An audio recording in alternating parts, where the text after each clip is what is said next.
keynote address in our conference. I'll begin by saying that it really gives me great pleasure to introduce an old friend and a colleague, and one of the most brilliant creative writers of her generation, Telmesany. May is an old colleague and friend, so I'll just let you know that she graduated from Ain Shams, but she got her MA from Cairo University, and she actually worked at Cairo for a couple of years. Now, May is really, I'm really happy to introduce May because she is this rounded person, and which I think all academics should strive to do. And so she's an academic, she's a creative writer, she's a columnist, she had a regular column for a long while in Rosa Youssef. She's also an activist and an installation artist. This is something I discovered recently. Right now, May is Associate Professor in the Department of Modern Languages and Literatures at the University of Ottawa in Canada. May, as a creative writer, I'll start talking about that aspect of May. As a creative writer, she has written 6 books of fiction, short stories, and novels. I'll mention in particular Dunya Zed, which was published in 1997 and has been translated into 7 languages and won 2 awards, 2 prizes. May belongs to the generation of writers who are accused of focusing on the personal at the expense of the larger issues. But actually this critical judgment has been revised, I think. We're beyond that now. And her work with others has actually demonstrated that the focus on the personal and the subjectivity and the subjective and life at a micro level is potentially very powerful in the search for truth in a larger sense. So this is the creative aspect of May, and she has also done some installations, and I just mentioned. Right. So in 2007, she presented at the Maison de Culture in Montreal in collaboration with the Montreal-based artist collective. And May's contribution was an installation of texts and fabrics representing the old tradition of suspended oaths on the cover of the Kaaba, the holy place worshipped by Muslims in Mecca, of course. Now, as an academic, I'd like to mention that she is a very well-published academic. She published in press, forthcoming in 2012. There is Al-Hara fi Cinema Al-Masriya. This is forthcoming in 2012 from the High Council of Culture. And this is actually an Arabic translation of a book that was published in French. She has also edited several books. She edited with Stephanie Schwartz, Counterpoint, Edward Said's Legacy, published by Cambridge Scholars Publishing in 2010. She also published another book in French. She co-authored with Yves Gandossi the book The Last Hammams of Cairo, photography by Pascal Meunier, and so this is a co-authored book. May has several refereed chapters in books, many publications. I just, okay, I lost myself in this long CD, so I was trying to be a little bit more organized, so I apologize. I'll mention the last thing that I thought was very interesting that May did, especially after our revolution, the 25th of January revolution. May was living in Canada, but she came to Egypt, and she spent 9 months in Egypt and launched a website called Masr Dawla Madaniya. Egypt is a civil state, and she basically advocated for this idea, and she gave lectures, went around the country, and launched this really very interesting website.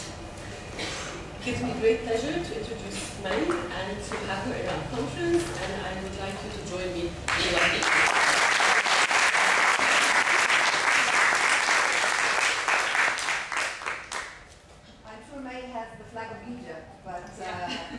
Another flag will not touch. Thank you so much.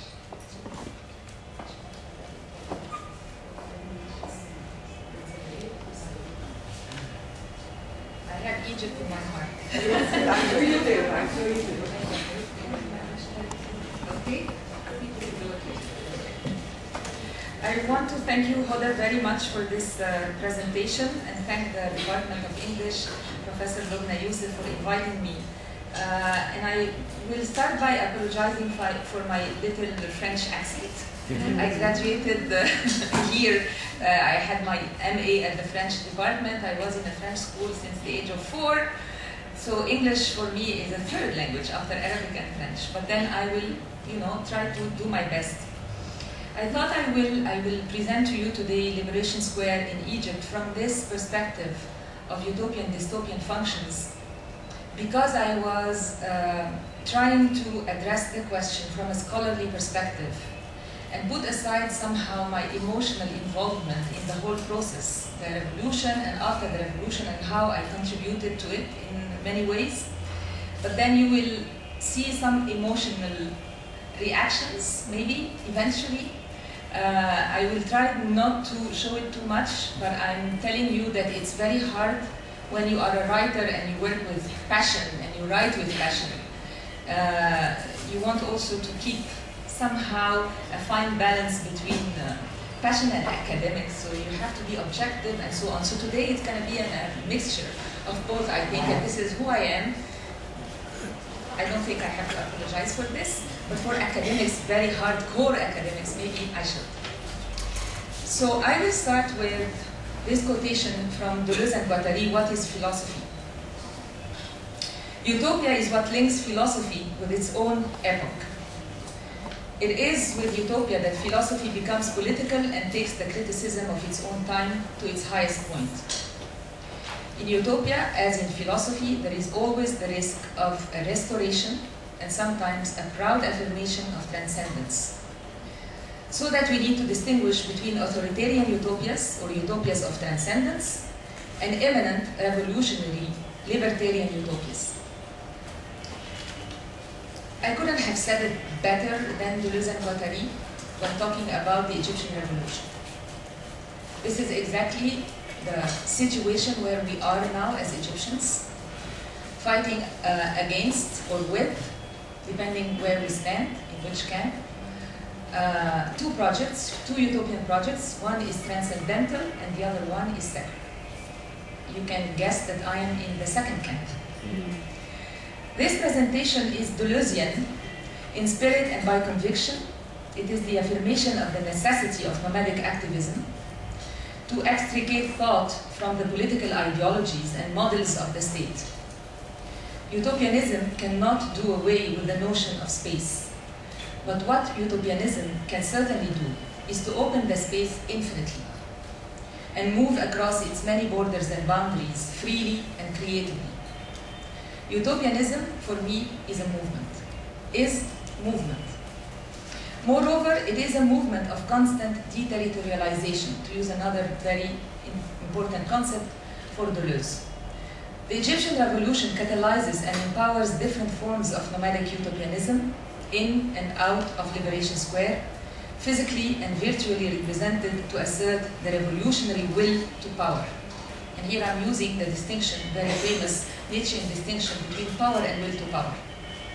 Power of the state, will to power of the people. In French, it is pouvoir et puissance. Those are two different concepts, and I work a lot with them, Dionysos and Apollo.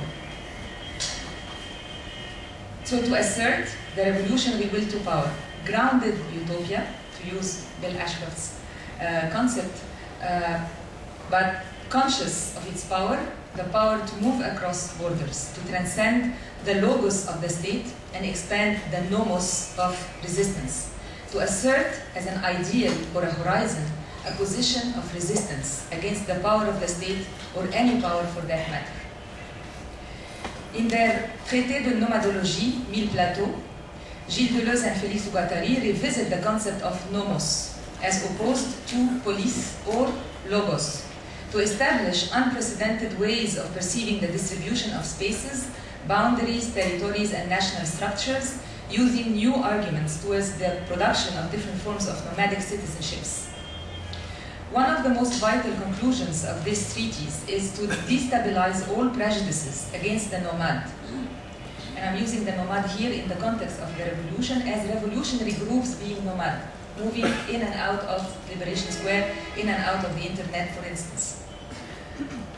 And to denounce the fundamental tasks of the state that consist in creating the space, and controlling the flow of populations, commodities, and capitals.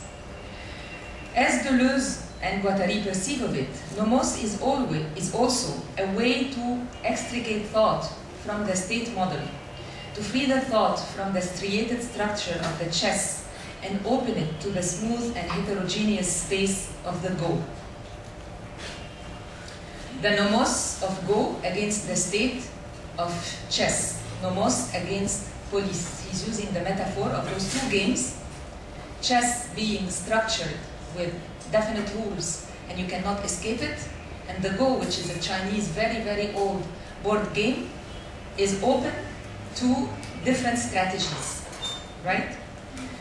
So the nomos of Go against the state of chess, nomos against police. The difference is that chess codes and decodes space, whereas Go proceeds altogether differently, territorializing or deterritorializing it. Nomadicism can therefore be seen as a semi-anarchic movement, semi-anarchic, because this word has also a very bad reputation during the revolution. Those who went to Tahrir Square were accused of being anarchists. So it's a semi-anarchic movement of individuals and groups that challenge traditional ways of perceiving nation-states and their power.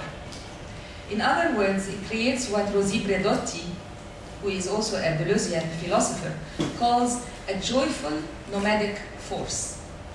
Joy is part of the whole process. If we do not enjoy the revolution, then we're not practicing what Edward Said would call politics of hope. We're not cultivating those politics of hope. Politics of hope and joyful nomadic force, which are often accompanied by the desire to radicalize the universal, to use again another quotation from Rosi Bredotti. In the Deleuze dictionary, Jonathan Roth underlines the political radicalism of the concept of nomos, understood as an anarchic distribution of space, which, and I quote Roth, proposes the dissolution of the imposed structures of logos as lawful structure and the creation of smooth space in which encounters outside of the ordered conception of existence can become possible. The metaphor of the Go game and the chess, their distinct rules and their interpretation of territoriality and power relationships is what interests me here. Throughout the 18 days of the Egyptian revolution, revolutionary groups were playing chess with the former repressive regime until the final checkmate. Now they have to learn how to play the Go game too. That is, of course, if they wish to get reorganized and if they believe the revolution should continue. I am more inclined to think that now, more than ever, we need to question the power of the state and we need to play it right. In the Go game, two players confront each other. Each tries to surround a larger area of the board than the opponent. It is indeed a game of territoriality, a game over territories of freedom, in which the main strategy is to expand one's territory where possible and to protect one's own positions. Egyptians should not have left the square before toppling down the regime. They should have stayed on the Go board. In this paper, I will examine firstly representations of Liberation Square not only as the incubator of monumental accomplishments, but also as a landscape of revolutionary tactiques which reveal a utopian sensibility or utopian impulse, and anti-revolutionary strategies which are dystopian in nature. The first section of my presentation looks at the square as an arena for political struggle between two distinct groups. One is authoritarian and the other one is revolutionary. I mean by the authoritarian groups the representatives of the former corrupt regime, as well as the representatives of SCAF, the military council, and the current Islamist regime. following the fall of Mubarak, the exploitation or misuse of the square to promote a certain number of political agendas, and here is another word which is completely negative, used in the square to mock actually and ridiculize all those political agendas. So, the exploitation or misuse of the square to promote a certain number of political agendas reduced the revolution to being merely a historical event, a strange and attractive beast to be contained and mummified in some sort of history museum.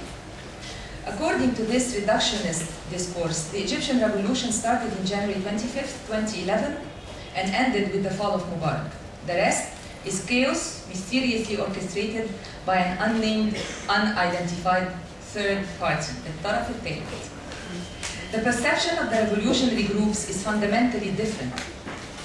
For many, a continuous movement, for many groups such as the 6th of April or Al-Wataniyya Lil-Taghyir, the ideal of the revolution is perceived as a continuous movement of revolt that goes beyond short-sighted political gains, beyond the borders of the square, beyond the 18 days. It is the movement of the nomos and the go game. From this perspective, the revolution continues against whomever abuses power.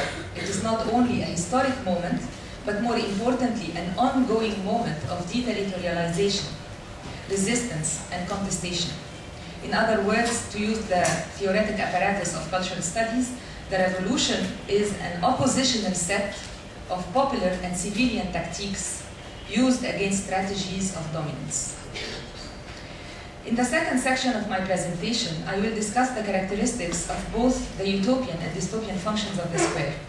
I use the word functions to draw your attention to mechanisms of production and counter-production of meaning. This section looks at the symbolic dimension of the square rather than imposing on the square a utopian or a dystopian character per se.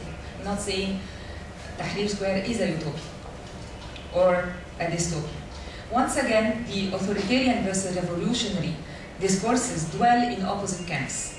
During the famous 18 days and beyond, one could witness within the boundaries of the square and within the framework of revolutionary and Islamist groups, the collision of two, if not more, utopian ideologies, two opposite visions of Egypt's future after the revolution. One is looking backward to the past and imposing it on the present. It is what one can call, after Deleuze, the transcendental utopia. And the other one imagines the present and the future in terms of radical change and true social transformation, the revolutionary libertarian utopia. Both came to light within the boundaries of the Liberation Square and moved beyond its borders, enlarging and expanding their territories as they go. The transcendental utopian project believed the revolution achieved its goals by bringing to power representatives of political Islam who are keen to establish an Islamic state in Egypt. While the revolutionary utopian project believed that numerous demands of the revolution were not attained yet, and therefore the struggle for bread and freedom should continue. The last section I will dedicate it to my own experience of the revolution as a cyber activist and as an intellectual working on the ground. This last section will be very brief. I will be happy to answer your questions, of course, regarding what I call my utopian revolution during the Q&A period. So before I present the first section or group of ideas, allow me to have two introductory remarks. One is about the context and the other one is about the images that I'm going to show to demonstrate a little bit my position. This communication seeks to analyze the shifts and tensions between the utopian and dystopian functions of the square by focusing on two crucial episodes of the Egyptian revolution. The first refers to the 18 days from January 25th to February 11th, 2011. And this image here represents, for me, one of the major functions of the square, utopian functions of the square, and how the resistance was organized. As you can see in here, different sections of the square will be identified as food stalls, toilets, water point, wall of markers, bloggers, rubbish bins, campsite. Of course, we needed also the clinic, tanks were standing in here, street cleaning, and so on. This image for me represents the utopian functions of the square. Almost self-sufficient community created in the square during the first episode, during the 18 days. The memory of the revolution is also fed with images of the martyrs under Mubarak and under Scaf's rule.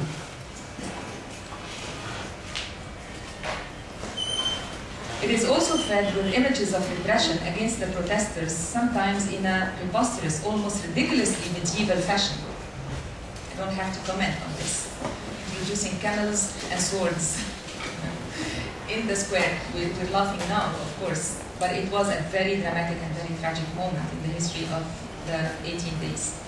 The whole world has seen those images and followed more or less closely the events of the 18 days. This is why my presentation does not include a lot of those images. We have all seen them. Our collective memory is fed with those images.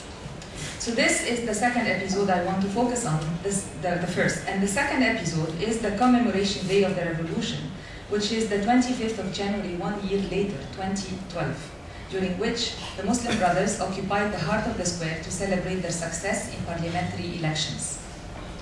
The Muslim Brothers' decision to celebrate rather than continue the fight for liberation was made once again against the will and demands of different revolutionary groups. What this episode brought to the fore was the triumph of the dystopian functions of the square after a year of continuous struggle against Scaf and the fall of hundreds of dead and wounded protesters, namely during the Maspero massacres,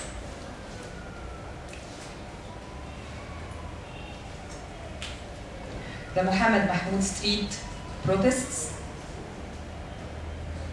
Just as a reminder, some of those images were circulating everywhere online. And Majlis al-Dawla, perpetrated by the military police, to name just a few examples of bloody repression under Scaf's rule. Ahmed Harara is, for me, a utopian hero, but also a dystopian victim, and one can see how utopia and dystopia are intermingled in many ways.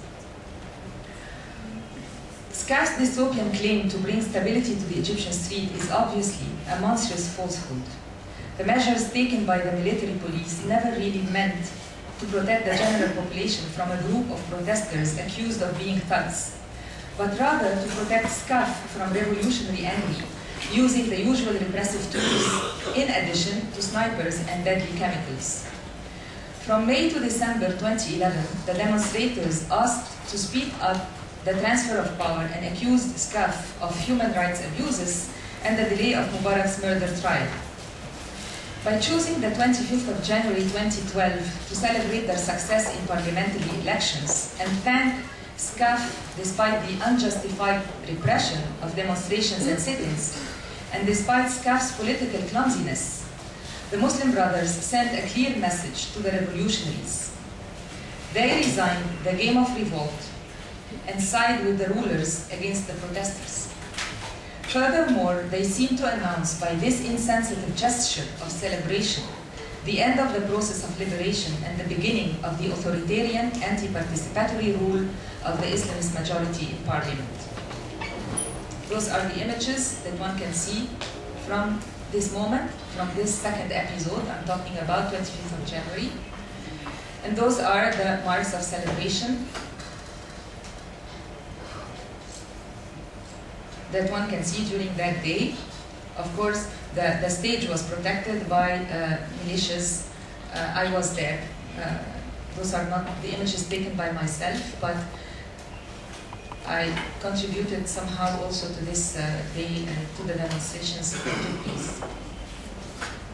These images that I'm showing you were collected online from Facebook pages, Muslim Brothers official webpage, newspapers such as Al-Masri Al-Yom, among other sources.